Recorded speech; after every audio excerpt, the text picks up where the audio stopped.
Hello there. Um, why am I making this video? So, a while back, I was having a think after I'd watched a few YouTube channels. I subscribe to quite a few YouTube channels to do with PCs and PC building, software, gaming, and that kind of thing. I've not been into computers that long, only a few years, but I've become very obsessive. It's a great interest of mine. I have built my own PCs before.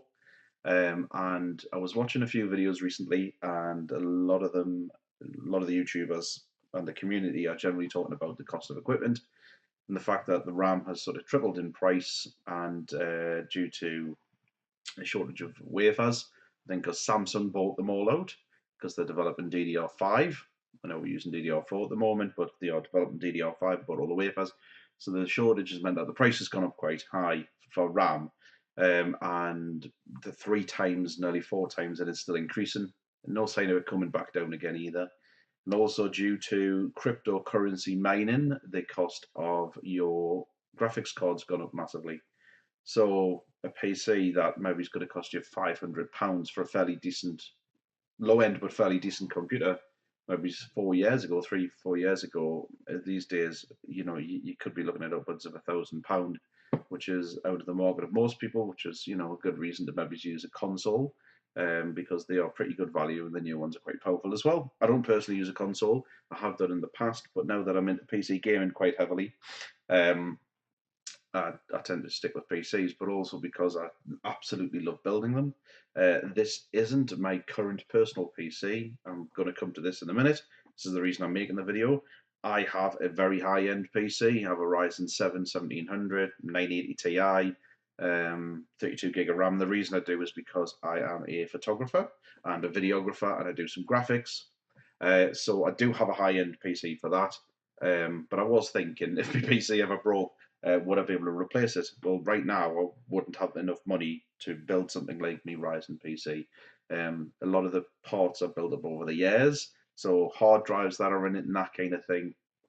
980 Ti was a gift from a friend of mine, very kind gift, and that's one of the reasons why I have a high end. And the other components, yes, I did buy, but the business pays for them. So, why am I making the video?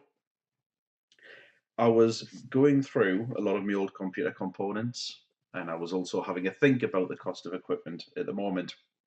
And I came across my old graphics card. Well, it's an AMD at the time ATI HD 7950.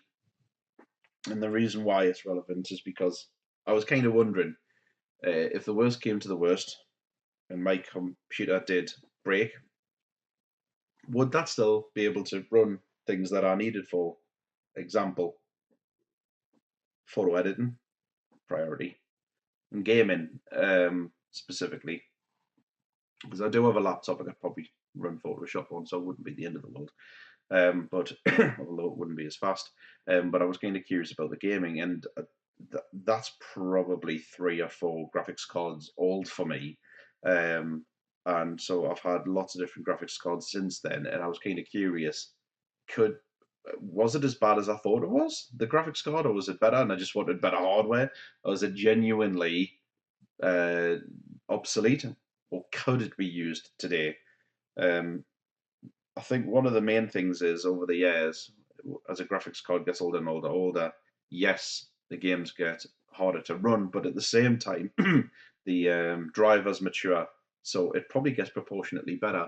And also, I didn't know much about computers back then, and probably didn't realize that the process I was using at the time would have been bottlenecking quite badly. But I knew nothing about PCs.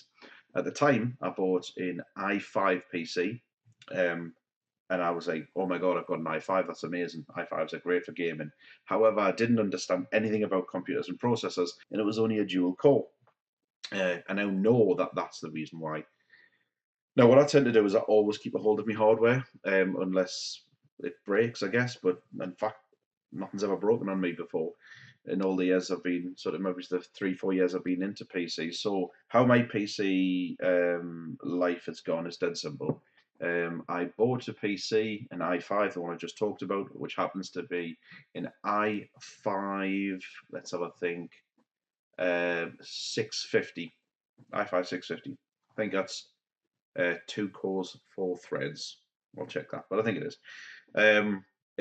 Clock speed about 3.2 gigahertz, so nothing crazy, nothing fast.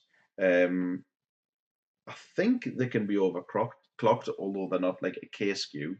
But I didn't know anything about that, and I would have been scared to do it. And because I didn't know anything about PCs, it would have been at least maybe a couple of years after I owned that I would have realised that I could have used it. From there, I went on to build my own AMD, which is an FX processor, one of the 8 cores, one of the ones that ran really hot. It did quite well for quite a long time, but I was getting more and more into PCs at the time, and Intel were pretty much smashing everything up by then. AMD became a little bit irrelevant, unfortunately. Obtainable financially, but irrelevant maybe, and maybe it's a little bit harder to overclock it for somebody like me to understand. So I moved on from there, basically. Well, eventually, I started playing around with PCs and started using hardware. And at that point, probably a couple of years ago, I started building home servers, Plex Media servers, running sort of proprietary software, which I still run a server in the house today. In fact, when I came to build me server, my old i5 is what I actually use to run my Plex Media server. So I have a computer under the desk. It's incredibly basic. It runs incredibly cool, and it just basically runs that old i5 650 with, I think, 8, sometimes 16 gig of RAM, depending. It runs 8 at the minute. Has something to do with this thing behind us. So what I decided to do was pull out all my old hardware, have a look at what I've got, try and understand what I've got and how it could possibly be used today. Could it run esports games? Could it run more? What would it be like if I actually did run a modern title PC? Would it just fall flat in its face, or would overclock and be able to help it? And I do have some of those answers at the moment, although I'm still working on some of those answers as well. So at the moment, I do have my Ryzen 7, 32 gigs of RAM, 980 Ti, NVMe drives, lots of SSDs for running scratch disks and things. It's a very powerful PC, and that's in an H440 case by NZXT. Yep. Sort of water cooled with a Corsair. Was it 240 rad? H100i, I think it is, and that's a lovely PC. And there's nothing I can't throw at it. It just eats everything up, video editing wise, running all the Adobe programs. It just completely swallows everything whole. It's really, really good, and also incredibly good value for money. So what's in here? Well, there's a few things. I looked at the hardware that I had. Actually, I'll pull something up on the screen now if I can. There you go. So what I had is an ATI Sapphire 7950, sorry, 2 gigabytes edition. Fortunately, I remember back then the only research I really did was that the more gigabytes, the better. I didn't understand why at the time. I do know now why, but I didn't at the time. So fortunately, I think if it was only been a 1 gigabyte version, I don't think we'd be having this talk today because of some of the games I've run. And I'll explain the prices in a moment. It runs on an Asus H81 Plus M80X motherboard. Now, just before I got the Ryzen, I started experimenting about a year or two before that. I wanted another PC, something a bit more powerful. Let me just pull this down a little bit for you there. So what I did was I bought myself an Intel motherboard, and I think it was I wanted a mini ITX build, so I built a Z87, and at the time the only processor I could afford, and it had just come out actually, was the Intel Pentium G3258 20th anniversary edition, because it was massively overclockable, and I thought, wow, great, I'll put that in and overclock it a bit, stick on a 120 AIO water cooler with a Corsair one, and just see how far it gets us. Fantastic fun overclocking it. However, at the time, I got really big into playing Battlefield 4, Battlefield 3, and then Battlefield 4. Battlefield 3 was fine, but Battlefield 4 was one of the very first games that really could use multi-core. And I got a lot of stuttering, and it just couldn't play the game. It couldn't. I also had one of the best graphics cards I've ever had, which was actually in NVIDIA 970. Absolutely brilliant. When a friend of mine gave us the 980, I gave his friend my 970. We sort of pass it down the line. It's a great system he has. He buys very expensive graphics cards, 1080 Ti's, and then he takes this one, takes these old one, the 980 Ti, give it to me. It's incredibly still relevant, brilliant graphics card, but so was my 970 as well. So, what did that leave us with? Let's have a think. I ended up with, oh, that's right. I replaced the G, let's have a look, 3258, and I bought, at the time was a really good processor, an i7 4790K. I didn't really ever overclock it, but games-wise, I just smashed up. It was absolutely fantastic. So I ran that for a while, and I don't tend to sell any hardware or anything, so I kept a hold of the G. And also the old i5, and also I think somewhere around here I've also got, when I was just playing around with servers and I had no money at all, I was playing around with an AMD A4 4000, probably one of the most bottom of the range you could get. It struggled to run the server, so I don't use it anymore, but I do use it for testing certain things, certain softwares and Linux and things, to run things with it. It's quite fun to do that. So for all the years of having this equipment, I didn't realize I still had some of it, to be honest with you. I pulled it all out recently, and I looked at it and watched a couple of videos on YouTube, and I thought, well, I'll tell you what I'm going to do. I'm going to take my G3258. I'm going to have to get a motherboard for it, but they're quite cheap these days anyway. I'm going to take out half of the RAM out of my server. So I would take my 16 gig of RAM and put 8 gig of RAM in it instead, and put the 8 gig of RAM in the new computer. I would then get a case. As you can see on the screen anyway, what we'd basically have was, I'd have my graphics card, I'd bought an Asus H81 plus M ATX motherboard. I've still got my Intel G3258, 8 gigabytes of RAM. I managed to pick up a DEEPCOOL Maelstrom 120 CPU cooler. Now, I didn't know how much these things were, and I ended up getting it for 30 quid, and I've checked I went back to check, because I actually thought I might buy another one because it was that cheap. I thought it was quite good. And it turns out they're actually supposed to be £50 because the price had gone up. So I think I got very lucky on that one. So, but it's all about getting the right offers. I also got a Cooler Master Q300L MasterBox, which you will see, if I pop this over here, you can see right here.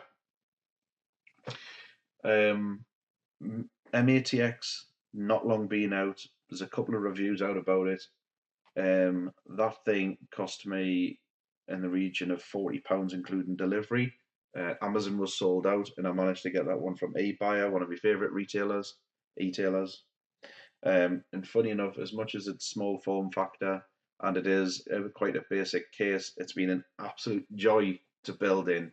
The most fun I've ever had, probably one of the best builds I've ever done. And I actually prefer it over the H440. It wouldn't do the job for me Ryzen at all. The motherboard's too big for a start, but if they did do a bigger version, it still wouldn't accept all my hard drives. However, for building a gaming machine, this thing is an absolute cracker. It's incredible. It's I like the smoked case. I got some RGB lights for it, but unfortunately they're not bright enough, so you can only sort of see a slight effect on it. Not now, it's not switched on, but generally. So what I ended up doing was saying, well, you know, like I've got so much hardware sitting around, what could I do? My intention is buy the hardware that I need, that I'm short of, see what I can get off eBay cheap, play some modern games, and see how far I can push it. I got the whole thing put together, put the 8 gig of RAM in it, and I have been playing some games. I'm still sort of testing at the moment, so I haven't come to any conclusions.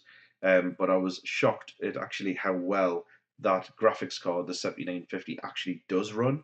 I certainly mustn't have known much about games at the time, because my desperation to get rid of it, thinking it wasn't going to play games, turns out, like as I mentioned before, must have just been because of bottlenecking, nothing more, just the bottlenecking on the processor. If I'd had a quad-core processor, I might have even kept it another year, because at the minute I've still had it running some games. So what I've basically found out, just as a little bit of a conclusion at the moment, the newest game I could get my hands on at the moment to run on it has been Far Cry 5. Now, it's running at about 25 to 27 frames, which is generally no good. I mean, even if you're going to aim for this sort of gaming on a budget thing, you want to at least get the 30. But what I've worked out is, yet again, I am being bottlenecked not by the graphics card, but by the processor. The processor's at 100%. The graphics card's not. So I reckon I might get on lower settings at 1080p about 40 frames a second. So I might have to do something slightly different with the build. The idea was to build it up and then get it running, record the channel, record the YouTube video for it, have a talk about the case and things, and then ultimately see if I could sell it. Because of the price of hardware these days, I think if I can put together a list of games that I would really like to that runs well on it, then I could sort of sell it and say, look, I have a link to the YouTube channel, and you can see why I built this and what it's about. So what I've done is, on the screen, you'll see that there's two columns. Now, the column on the left is how much I either did pay or can get a hold of. On the right-hand side is like a sort of a cut-down version what you would have to buy. So, for instance, the cost of the equipment. I already had the 7950, but you can buy those on eBay from around £50 to £100. You can pay a little bit more, actually, to always get the 2 GB. Don't go below that. If I think there's a 3 GB version, trust us, on something like Far Cry, you really can use that. You can squeeze a bit of extra power out of it. You will have to overclock the card, but they're fairly overclockable cards that run quite cool, so I wouldn't worry about that too much. Motherboard wise, got the Asus, and it's quite a nice motherboard. It lacks, unfortunately, I could really do with a lot more fan headers. I've used some extension cables to put more fans there, but I mean, even one more would have been good, but it's only basically got one and one for the CPU, which I think, I know it's a cut down board and it's a basic board, but it should have had at least one more. I think they're just being a bit silly there, to be honest with you. 45 to around £40, as you can see. The G3258, yes, I think they were selling for about £50 brand new. You can get them for about £30 or £40 on eBay, used or slightly used. Yeah, about £30-40. However, we'll come to that in a minute, because there might be some other better options for you there. The RAM is XMP to 1400. I don't know why only 1400, because I'm sure it's 1600, but I think that might be a limitation of the motherboard. It's 8 gig of RAM. I know that for modern games it's also recommended 16, but I think if you're running low enough settings, the 8 gig, you can probably just about get away with it. If you start trying to put 16 gig in, you're kind of going to blow your budget. And I think if any old gamers have got any hardware knocking about, I guarantee you've probably got to hit at least 4 gig of the stick of 4 gig knocking about. But if you did have 8 gig of RAM, you can pick it up. And now I put 40 on there, but to be honest with you, I've been back on eBay, and I'm thinking it's probably more around the £100 price mark. The cooler I put on there is completely unnecessary. The DEEPCOOL Maelstrom, I got it for 30 quid. In theory, you could still use the stock cooler. It just depends on how much you want to overclock the processor. £30 is a bargain for that. I got that because it was more like I was over tempted to buy it. I had no option. For £30, I want to try it and see what it's like compared to the Corsair, and it's absolutely superb. It's a beautiful quality fan. I wish they weren't all just red. I don't know why they're all just red, but they are. Because if you're trying to build a case, you can always put your own fan on, but actually it's a really nice quality fan and it runs quite cool. Even overclocked, I'm barely pushing 60, and at the minute I've got it overclocked to 4.5 gigahertz from its stock, which is incredible. I can't remember, what is its stock now, 3 or 3.2? Let me have a look, see if it's 3.2, 3 megabytes of cache. LG 1150 is the motherboard type. It does come with a fan cooler, but like I say, I wanted to sell it, so I wanted to market it. So I also put in a couple of LED fans, and I love the smoke glass. But it is an absolutely superb case. It's the clever thing with it is if you've seen any reviews of it, and there is a few out there. I think Hardware Canucks are going to be doing one soon. The aesthetic, the front of it is basically the fan filter, which is also its aesthetic, which is incredible. Um, so the amount of air that goes in it, you got to imagine it's got a fan coming into the back. It's got it's just got holes all the way around. You can see it's like this on the top as well. This also comes off. Ta-da! And the I/O on here can go there, there, or there. I don't know if it can go there, but you can move it anywhere you want. I've just changed it today and put it to the top for convenience. And it is by far the best case I've ever had. And they're like, not including packaging, they start from about £34 to about 44, depending on where you're going to get it from. At eBay, I had those in stock and got me this. And honestly, by far, it's the best case I've ever worked on.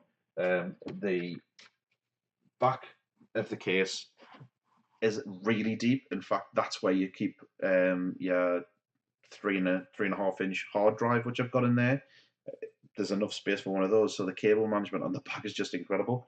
It only has the one hard drive in it at the minute. I haven't put any of my SSDs in really because I wanted to sell it and I like my SSDs. It's got a 1 terabyte drive in it at the moment, like a 7200 RPM drive.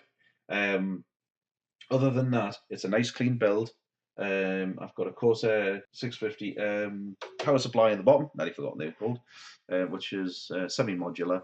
And it's just a lovely clean case. It's just really, really nice. When I had my mini ITX, which was my 4790K, I kind of saw online and fell in love with one of the Fantex mini ITX cases. And I have to say, I, I was disappointed from the moment I got it. Some of the drive cages didn't fit. The build quality wasn't brilliant, although Fantex is renowned for their build quality. And the funny thing is that it wasn't a particularly small mini ITX. In fact, it was about the same size as that, and this is MATX, and this has more space inside. So this is clever. It doesn't have a shroud, unfortunately, for the power supply, which would be lovely to have. That'd be great. You could probably fashion something yourself with a bit of perspex or a little bit of metal, spray it up, soften the edges on it, a little bit of double-sided sticky tape across there. You could easily sort of fashion something like that if you want. However, I'm just leaving it as it is. I don't want to go too far because I want to sell it, basically. So I think I've got the AIO cooler here, 2 fans there, and as I mentioned, uh, air-wise, there's just a massive amount of air that goes in here. So it's not a quiet case because you're talking, fairly thin perspex, and the sides have got no sound dampening at all. Just these fan filters. But it's a simplistic case that looks good at a ridiculously cheap price. I think they're going to sell it for a long time, and I think it's been quite bold because I think they could have easily stuck another 10, 15 quid under the price, and these still would have sold out like completely. So I'm really pleased I've got it. If I sell it, I'm going to be really sad. I have been running some games on this thing at the moment, and it's in the system, and it does run really well. I'll tell you some games I didn't have a problem with. Borderlands pre-sequel. Now, I tried it on, first of all, I was playing that on my AMD A4 400, 400 processor. And I thought, my God, this graphics card's no good. It's only running at about 23 frames. It's really stuttery. It's pretty awful. However, I then swapped it round and ran it on this machine, and it jumped up to 196 frames a second. So I got all the quality back up, full 1080p. I mean, that game's not new, obviously. It's been out a while. However, it's not that old. It is a modern-ish game, and it run that superbly. I think it really does depend on whether or not the game you're playing is prefers to have a high clock single cores or dual core, or whether or not it's all cares about the multi-core, like Battlefields and that kind of thing. So for now, this is what I'm running. However, I have got a thought that I might do. In fact, I have ordered something off eBay. So, in the old i5 motherboard that I've got and processor, the 650, I was watching a couple of YouTube videos, and one of the guys on there runs, I can't remember the name of his channel now, I'll probably put it in the description, but he runs this machine called the Potato Masher. I think he's an American chap. He runs something called Potato Masher, which is a very similar thing. Can you run old hardware on a modern game, on a modern title? I think he's got like a 760 processor, a graphics card in there, something like that. I think he swapped that out, but he did have a 760, and he was playing modern games with it. And he was running, I think, something like a 2600, something similar to that, but it was a 4 core, and he'd had it massively overclocked, which was great. It's and I thought, and then I think I watched his video, and then I watched his follow-up video when he did a Q&A, and the first thing, well, one of the first questions he was asked is, do you not think that you could replace the processor with a Xeon that came out at the same time on that motherboard? I think it's 1156 motherboard, which I've got. I've got one of those. Could you do that? Was it possible? And the answer was yes, you could, absolutely. Now, the reason he mentioned that processor is because it's very similar to i7 specs. It was a Xeon processor. I'll get the name of it in a minute. It was a Xeon processor, and it runs 4 cores and 8 threads. So similar to like a 4790K. I think it starts off at about 2.8 gigahertz, but the thing's can overclock past 4 gigahertz, which is just incredible. I can't remember exactly what he's done, with about 4.2 gigahertz. There's various ones, and he was mentioning that he bought it for like $19. Anyway, I was a bit curious because I thought, well, I've got the motherboard, and I'm running my server on it. And then I found one on eBay, and there is tons of them. And the reason there's tons of them is because if you imagine when servers are built, in these big server farms, they'll have hundreds and hundreds and hundreds of these processors, and there's hundreds of server farms, and they'll get things like Xeon processors, sort of mid-range, high-end range, whatever, and they would have used the 1156. Well, not a lot of people know about these, and it's older hardware now, and a lot of people don't realize that back then you could still get a 4-core 8-thread processor, and I picked one up for like, I think, £19, which is incredible when you consider the spec. They've got a little bit higher cache than the normal i5s, and they're a bit cheaper than the i7 of the same generation, but they have similar kind of specs to a i7 4790K. They're overclockable hugely, obviously. They actually run quite cool as well. They're not a massive problem. So I'm debating whether or not to switch that out, get in the old motherboard, the 1156, get rid of my i5 processor, whether or not I should try it for gaming or just keep it for the server. So I'm a little bit unsure at the minute as to what to do, but I've got this thing coming, and for like £19, that would be an unbelievably cheap system. I reckon, like, let's round it up. Let's just say for about £300 with a cheap hard drive, nothing too fast. You could put an SSD in later, and you could be looking at £350. The graphics card is still going to be harder to find, but £300 to £350 to put a basic computer together. If you don't mind having an old ugly case, or a cheap brand new case, if you hunted around enough. One of the other things you can sometimes do, which I've noticed, is you can sort of have a look on eBay to see. Very often you'll see people selling older servers like Z700, Z400s, that kind of thing, which have Xeons in. Now, the Xeon processors in those aren't the best, but the motherboards and stick in a processor and things, you can sort of get the power supply with it, 8 gig of RAM, things like that, for very little money. It's certainly a place that you could start and something you could build on in general. But it's definitely doable. Something that might sort of compete with an Xbox, if you like. If you're more into PCs and you want to get into them, there's like a desire to say, oh my god, I want one of the latest and greatest 18-core Intels or whatever you can get your hands on. And the problem is that it is completely inaccessible. But I think I worked out personally that you don't have to go nuts like that. If you maybe stay away from the most modern games, things that are released right now, you can certainly spend very little money to get a PC up and running. Something for sort of online gaming and that sort of thing. It shouldn't be too much of a problem. So this leaves us with this. So what I'm going to be doing from now is, because I'm going to wrap this up, I'm going to have a think about the Xeon processor, whether or not I want to game with it, put it in something like this, or maybe for a secondary build, get rid of this, sell it, and put another build. I'd love to use this case again. by all means, I think I'm going to be absolutely mortified when it goes, and I'm sure somebody's going to buy this because it's a nice looking bit of kit already for very little money. I'm hoping to sell the PC for about 350 quid. Once I've done that, I'll have a play around with the Xeon, see what I can do with that. But other than that, what I'm going to do is some more game testing just to see if I can manage to get this thing running Far Cry, play about a little bit more in 1080p and see if I can get it to do that. But also I'm going to have a look at maybe a few sort of games from a couple of years back and just put a little list together of what you could play so that when I'm selling it I can use it and it might be handy for the YouTube channel. Anyway, if anybody does watch this, excellent, thank you very much. Otherwise, I've done this for myself so I can get the information out of my head because I really like to talk about computers. So if anybody does watch it and you do have any comments or you have any questions, feel free to leave them below and I'm happy to answer them. But I'll be back with another video once I've had a bit more of a play around with this. Thanks now.